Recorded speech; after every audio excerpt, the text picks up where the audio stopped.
कौशल, मनोयोग और श्रम का अमुक गति से अमुक समय तक उपयोग करने की विद्या ही समयानुसार संपदा बनकर सामने आती है।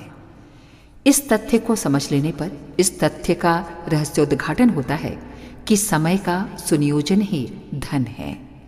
भ्रष्ट प्रचलनों ने जो अपवाद खड़े किए हैं वे मान्यता प्राप्त नहीं कर सकते। उन्हें तो बुहार फेंकने में ही गति है। ये प्रक्रिया आज नहीं तो कल संपन्न करनी ही है। अर्थ क्षेत्र की विकृतियां तो मानवीय गरिमा, संभावना और सौजन्य की सभ्यता को ही जड़ मूल से उखाड़ देगी। इसलिए जहां उस परिमार्जन की तैयारी करनी चाहिए वहां उसके संबंध में कम से कम अपने चिंतन और निर्धारण में समय रहते सुधार परिवर्तन कर ही लेना चाहिए। धन के आवश्यक ललक पर अंकुश लग सके और उसके उपार्जन में अपना तथा कुटुंबियों का अधिक श्रम, मनोयोग लग सके तो समझना चाहिए कि अर्थ समस्या का समाधान हुआ और एक ऐसा बड़ा व्यवधान हटा जो किसी उच्च स्तरीय प्रयोजन के लिए समय, श्रम और मनोयोग लग सकने जैसी स्थिति ही नहीं बनने देता। समझा जाना चाहिए कि समय ईश्वर प्रदत्त ऐसा अनुदान है जिससे श्रम के साथ संयुक्त कर देने के उपरांत अपनी क्षमता प्रकट करता है। वो क्षमता ही मनुष्य की वास्तविक शक्ति सामर्थ्य है। उसके बदले किसी भी दिशा में चला जा सकता है और किसी भी लक्ष्य तक पहुंचा जा सकता है। मनुष्य को सर्वसमर्थ कहा गया है। वो सच्चे अर्थों में अपना भाग्य विधाता और भविष्य निर्धारक है। पर यह तथ्य साकार तभी होता है जब समय के साथ श्रम और मनोयोग का समन्वय करके अभीष्ट प्रयोजन में संकल्प पूर्वक नियोजित किया जाए। कौन कितना जिया, इसका लेखा जोखा वर्ष, महीने या दिनों को गिनकर नहीं करना चाहिए, वरन देखा ये जाना चाहिए कि जीने वाले ने उस अवधि को किन प्रयोजनों में कितनी तत्परता पूर्वक नियोजित किया। हो सकता है कि कम समय तक जीने वाला भी शंकराचार्य और विवेकानंद की तरह अपने अविस्मरणीय पदचिन्ह छोड़े और सराहनीय कृतियों के पर्वत खड़े करे। साथ ही ये भी हो सकता है कि कोई शतायु होकर मरे किंतु निरर्थक दिन बिताए और असंतोष उगाए। बहुमूल्य मानव जीवन का एक एक क्षण अनमोल है। हर सांस को हीरे मोतियों से तोला जा सकता है। जिसने इस तथ्य को जाना, समझना चाहिए कि उसने जो सबसे अधिक महत्व का था उससे जान लिया। बुद्धिमत्ता की प्रशंसा तब है जब समय के सदुपयोग का उच्च स्तरीय निर्धारण बन सके। जिसकी भी प्रज्ञा ने इस प्रकार का अनुग्रह अनुदान प्रदान किया है उसे सच्चे अर्थों में भाग्यवान कहना चाहिए। अन्यथा लोग ऐसे ही नर वानरों की तरह जीते और ज्यों त्यों करके दिन गुजारते हैं। ईश्वर प्रदत्त समय संपदा को कौड़ी मोल गंवा देने वाले 3 भूल करते हैं। एक ये कि आलस्य, प्रमाद, विलास, विनोद में समय काटते हैं। दूसरे ललक लिप्सा की पूर्ति के लिए धन बटोरने में लगे रहते हैं। आम आदमी का अधिकांश समय नियोजन प्राय इन्हीं 2 कामों के लिए होता है।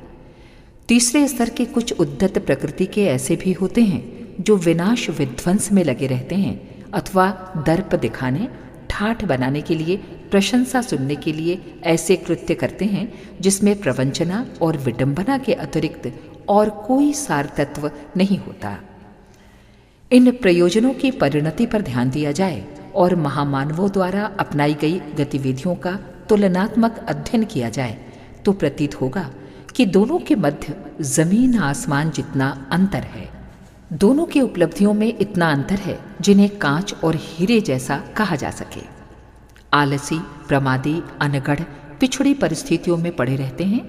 तृष्णातुर उद्यमी तो होते हैं पर उनकी योग्यता उस अनावश्यक संचय और अवांछनीय उपभोग में लग जाती है जिसकी निरर्थकता को सहज समझा जा सकता था और देखा जा सकता था कि ललक में जिस सुखोपभोग की आशा की गई थी उसकी छाया ही दिवा स्वप्न की तरह लुभाती रही। बड़प्पन और दर्प की विडंबना और अधिक उपहासास्पद है। इस नक्कार खाने में तूती की क्या बिसात। एक से एक प्रतापी कठपुतली जैसा नाच दिखाकर बाजीगर की झोली में घुस गए। यहाँ कौन किसका बड़प्पन मानता है। अपनी चिंता समस्याओं से फुर्सत नहीं तो फिर कौन किसका दर्प देखे और किस लिए। किस समय किसको सराहे। अपनी ओर ध्यान खींचने और चकाचौंध उत्पन्न करने की लिप्सा को बचकाने बाल क्रीड़ा के अतिरिक्त और कुछ कहते नहीं बनता। यही हैं वे ललक लिप्साएं जिसमें जिंदगी का बहुमूल्य अवसर ऐसे ही गुम जाता है। विदाई के दिनों जब ईश्वर प्रदत्त अनुदान को किस निमित्त उपयोग किया गया, ये सोचने का अवसर मिलता है तो प्रतीत होता है कि भूल ही भूल में उस वैभव को गंवा दिया गया, जिसके सही सदुपयोग की बात यदि सूझ पड़ी होती तो सार्थकता का स्वरूप ही दूसरा होता। दूरदर्शी विवेकशीलता, महाप्रज्ञा यदि किसी बड़भागी पर अनुग्रह करे तो उसका स्वरूप एक ही होना चाहिए कि वो जीवन संपदा की गरिमा समझे और उसके सदुपयोग की बात सोचे। इस चिंतन से एक ही निष्कर्ष उभर कर ऊपर आता है कि समय को प्रत्यक्ष सौभाग्य माना जाए और इसके उपयोग का जो सर्वश्रेष्ठ निर्धारण संभव हो उसे कर गुजरने का साहस अपनाया जाए। महामानवों के पराक्रम का उपयोग दो प्रयोजनों के निमित्त होता रहा है। एक में उन्होंने अपनी क्षमता एवं वरिष्ठता का अभिवर्धन किया है और दूसरे में उन्होंने विश्व वसुधा के साथ जुड़े हुए उत्तरदायित्वों को संकल्प पूर्वक निभाया है। इन्हीं दो कार्यों को आत्मकल्याण और विश्व कल्याण के नाम से जाना जाता है। कोई चाहे तो उसे आत्मा और परमात्मा को प्रसन्नता उपलब्ध कराने वाली साधना भी कह सकता है। इनमें से एक स्वार्थ है और दूसरा परमार्थ। इनके समन्वय से ही मनुष्य जन्म सार्थक और कृत्य होता है। आत्मकल्याण का तात्पर्य है व्यक्तित्व का निखार, परिष्कार। इसके लिए आंतरिक संघर्ष करना पड़ता है और गुण, कर्म, स्वभाव की वरिष्ठता संपादित करने वाले निर्धारणों का जीवनचर्या में समावेश करना पड़ता है। संचित कुसंस्कारों का एक पहाड़ हर किसी के सामने है। प्रचलन, वातावरण, स्वजन और आदतों का एक ऐसा जाल जंजाल है जिसके रहते न कुछ उच्च स्तरीय सोचते बनता है और न ही करते बनता है। इससे बाहर निकल सकना परम पुरुषार्थ है। जीवन से संबंधित समस्याओं का स्वरूप सही अर्थों में समझ सकना आत्मबोध है। इसी को सत्य या ईश्वर की प्राप्ति कहते हैं। आत्म साक्षात्कार भी यही है। इस स्थिति तक पहुंचने के लिए वर्तमान चिंतन प्रवाह को एक प्रकार से उलटना ही पड़ता है। इसके लिए स्वाध्याय, सत्संग, चिंतन, मनन जैसे उच्च स्तरीय पुरुषार्थों में मन को बलपूर्वक नियोजित करना पड़ता है। साधना, उपासना भी इसी एक प्रयोजन के लिए की जाती है। यह आध्यात्मिक क्षेत्र का मानसिक पराक्रम हुआ, जिसके लिए समय भी लगाना पड़ता है और श्रम भी करना पड़ता है। चिंतन और आचरण के समन्वय से ही व्यक्तित्व बनता है। स्वभाव, संस्कार इसी प्रक्रिया को अपनाने से विनिर्मित होते हैं। इसके लिए अपनी कार्य पद्धति इस प्रकार की निर्धारित करनी होती है जिसमें आदर्शवादी गतिविधियों में संलग्न रहना पड़े, साथ ही निर्वाह का उपक्रम भी बनता रहे। क्षमता संवर्धन भी इसी प्रक्रिया का एक अंग है। शारीरिक और मानसिक योग्यताएं जितनी बढ़ती हैं उसी अनुपात से कुछ अधिक महत्वपूर्ण कार्य बन पड़ते हैं। इस दृष्टि से आत्मनिर्माण के लिए परिस्थितियों के अनुरूप ऐसी विधि व्यवस्था बनानी पड़ती है जिसमें उत्कृष्ट चिंतन और आदर्श कर्तृत्व के लिए उपयुक्त अवसर नियमित रूप से मिलता रहे। ईश्वर ने जिस आकांक्षा से इतनी बड़ी धरोहर सौंपी है उसका निर्वाह भी परमार्थ प्रयोजनों के सहारे ही सधता है। उज्ज्वल भविष्य के निर्माण में दान पुण्य ही काम आते हैं। इन्हीं की परिणति सुयोग्य सौभाग्यों के रूप में सामने आती है। इसी प्रकार सीमित स्व को असीम ब्रह्म के साथ जोड़ने की परम सिद्धि विराट के साधन से ही संभव होती है।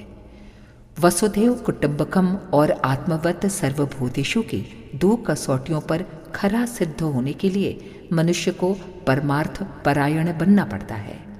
गुण, कर्म, स्वभाव में उत्कृष्टता का अनुपात बढ़ाते चलने के लिए सेवा धर्म अपनाने की अनिवार्य आवश्यकता पड़ती है। ऐसे ऐसे अनेक कारण हैं जो जीवन क्रम में आत्मोत्कर्ष की तरह लोक मंगल का समुचित समावेश करने के लिए बाधित करते हैं। उपरोक्त दोनों ही उच्च स्तरीय प्रयोजनों की पूर्ति के लिए मात्र सोचते या पढ़ते सुनते रहने से ही काम नहीं चलता। भजन भाव से भी उनकी आंशिक पूर्ति ही होती है। समग्रता तब मिलती है जब उन्हें दिनचर्या में सम्मिलित किया जाए और विधि व्यवस्था ऐसी बनाई जाए जिसमें निर्वाह प्रयोजनों के साथ साथ इन महान निर्धारणों का भी सुयोग बनता रहे। स्पष्ट है कि इसके लिए समय और श्रम लगाना पड़ेगा। व्यक्ति और समाज की आत्मा और परमात्मा की मध्यवर्ती कड़ी परिवार है। ये जब छोटा रहता है तो उसे कुटुंब कहते हैं और जब बढ़ता है तब विश्व परिवार के रूप में सुविस्तृत बनकर सामने आता है। परिवार ही वो प्रयोगशाला, पाठशाला एवं कर्मशाला है जिसमें पौरुष को प्रकट करने और अभ्यासों को परिपक्व करने का अवसर मिलता है। इसीलिए उत्कृष्टता की साधना के निमित्त ऐसी गतिविधियों का निर्माण करना पड़ता है जिनमें समय के साथ श्रम और मनोयोग का समन्वय सत प्रवृत्तियों के संवर्धन में लगा रहे। इसके लिए निजी जीवनचर्या में एक समन्वित कार्य पद्धति का निर्धारण करना पड़ता है। इस प्रक्रिया को कौन किस प्रकार संपन्न करे, ये व्यक्ति विशेष की मनस्थिति एवं परिस्थिति के साथ तालमेल बिठाकर ही एक सुनियोजित कार्यक्रम बन सकता है। जीवन साधना का तात्पर्य ही ये है कि दिशाधारा रीति नीति में उत्कृष्टता का समावेश करना और ऐसी दिनचर्या बनाना जिसमें इन तथ्यों का समुचित समन्वय हो सके। इसमें व्यक्तिगत दुर्बलताओं और अस्तव्यस्तता को हटाने और उनके स्थान पर प्रगतिशील विधि व्यवस्था अपनाने की आवश्यकता पड़ती है। आजीविका के औचित्य एवं स्तर को नए सिरे से निर्धारित करना होता है। परिवार में जो परंपरा चल रही है उसके ढर्रे में आवश्यक परिवर्तन करने होते हैं। साथ ही लोक साधना के लिए नए सिरे से अधिक समय लगाने की गुंजाइश निकालनी होती है। ये सभी काम ऐसे हैं जो उथली कल्पना करते रहने से नहीं बन पड़ते, वरन अवांछनीयताओं के उन्मूलन और सत परंपराओं के प्रचलन परिपोषण के लिए ऐसा ताना बाना बुनना पड़ता है मानो कोई बड़ा उद्योग व्यवसाय खड़ा करने के लिए योजना बनाने, पूंजी जुटाने, शिल्पियों को कार्यरत करने तथा उत्पादन को खपाने का सरंजाम खड़ा किया जा रहा हो। राष्ट्रीय बचत की पंचवर्षीय योजनाओं का ढांचा खड़ा करने में जैसे कौशल की आवश्यकता पड़ती है, प्राय वैसे ही सूझबूझ प्रगतिशील जीवन के अभिनव निर्धारण के लिए आवश्यक होती है। इससे कम में बात बनती नहीं। यहाँ जादू चमत्कार जैसा कुछ भी नहीं है।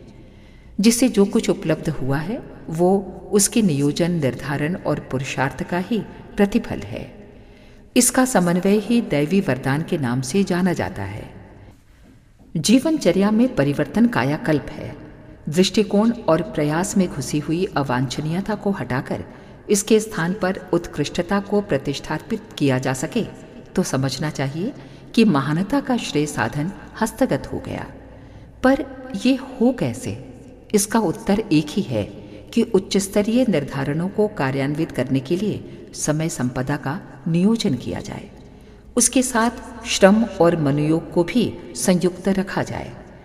इसके बिना समुन्नत जीवन क्रम का श्रेय साधन संपन्न कर सकने का और कोई मार्ग नहीं है। अभीष्ट प्रयोजन के लिए समय निकालें कैसे? मनोयोग जुड़े कैसे? श्रम संलग्नता कैसे बने? इन समस्याओं का समाधान एक ही है कि जिन ललक लिप्साओं में इतने दिनों अपनी क्षमताएं संलग्न रही हैं उन्हें वहां से विरत किया जाए। वैराग्य इसी का नाम है। जिस त्याग संन्यास की चर्चा आध्यात्मिक क्षेत्र में होती रहती है उसका तात्पर्य कर्तव्यों, उत्तरदायित्वों को छोड़ बैठना नहीं, वरन ये है कि अवांछनीय ललक लिप्साओं से अपने समय श्रम को बचाने छुड़ाने का प्रयास किया जाए ताकि उस बचत को सत्य प्रयोजनों में लगाकर प्रगति के उच्च शिखर तक पहुंच सकना बन पड़े। उत्थान और पतन के दो सर्वविदित राजमार्ग हैं। तृष्णा ग्रसित होकर वैभव, विलास और अहंता की परितृप्ति के प्रयास में संलग्न रहा जा सकता है। इसमें न समय बचने वाला है, न श्रम, न मनोयोग। इस भट्टे को जितना प्रज्वलित किया जाएगा उतनी ही ऊंची लपट उठेगी और उतना ही अधिक ईंधन मांगेगी। इस स्तर की लालसा यदि आतुरता स्तर तक जा पहुंचे तो फिर उसका समाधान 2 ही उपायों से सूझता है, जिसमें एक है आत्महत्या और दूसरी है ब्रह्म हत्या। आत्महत्या का तात्पर्य है अपने स्तर और व्यक्तित्व को गिराकर हेय परिस्थितियों में प्रवेश करना और उनके साथ जुड़ी हुई नरक यंत्रणाओं को निरंतर सहन करना। दूसरा मार्ग इससे भिन्न है। उसमें लिप्साओं पर नियंत्रण रखना और संयम साधना होता है। निर्वाह को सादा, सरल और सौम्य बनाना होता है ताकि सीमित समय श्रम में उसकी पूर्ति हो सके और बची हुई क्षमता उच्च स्तरीय प्रयोजनों में लग सके। क्षमता से तात्पर्य है ईश्वर प्रदत्त समय संपदा का उच्च स्तरीय उद्देश्यों के लिए नियोजन। इसी आधार पर क्षमता बढ़ती है और महत्वपूर्ण उद्देश्यों की पूर्ति में समर्थ होती है। दुष्प्रयोजनों में समय और श्रम लगा रहे तो उसे क्षमता की सार्थकता नहीं, दुर्गति एवं विकृति ही कहा जाएगा। अगर आपको हमारी यह वीडियो पसंद आई हो तो इसको लाइक करें, कमेंट करें और शेयर ज़रूर करें। साथ ही हमारे YouTube चैनल ऋषि चिंतन को भी सब्सक्राइब कर लें। साथ ही बेल आइकन को भी दबाएं ताकि आपको आने वाली वीडियोस की नोटिफिकेशंस मिलती रहे। धन्यवाद।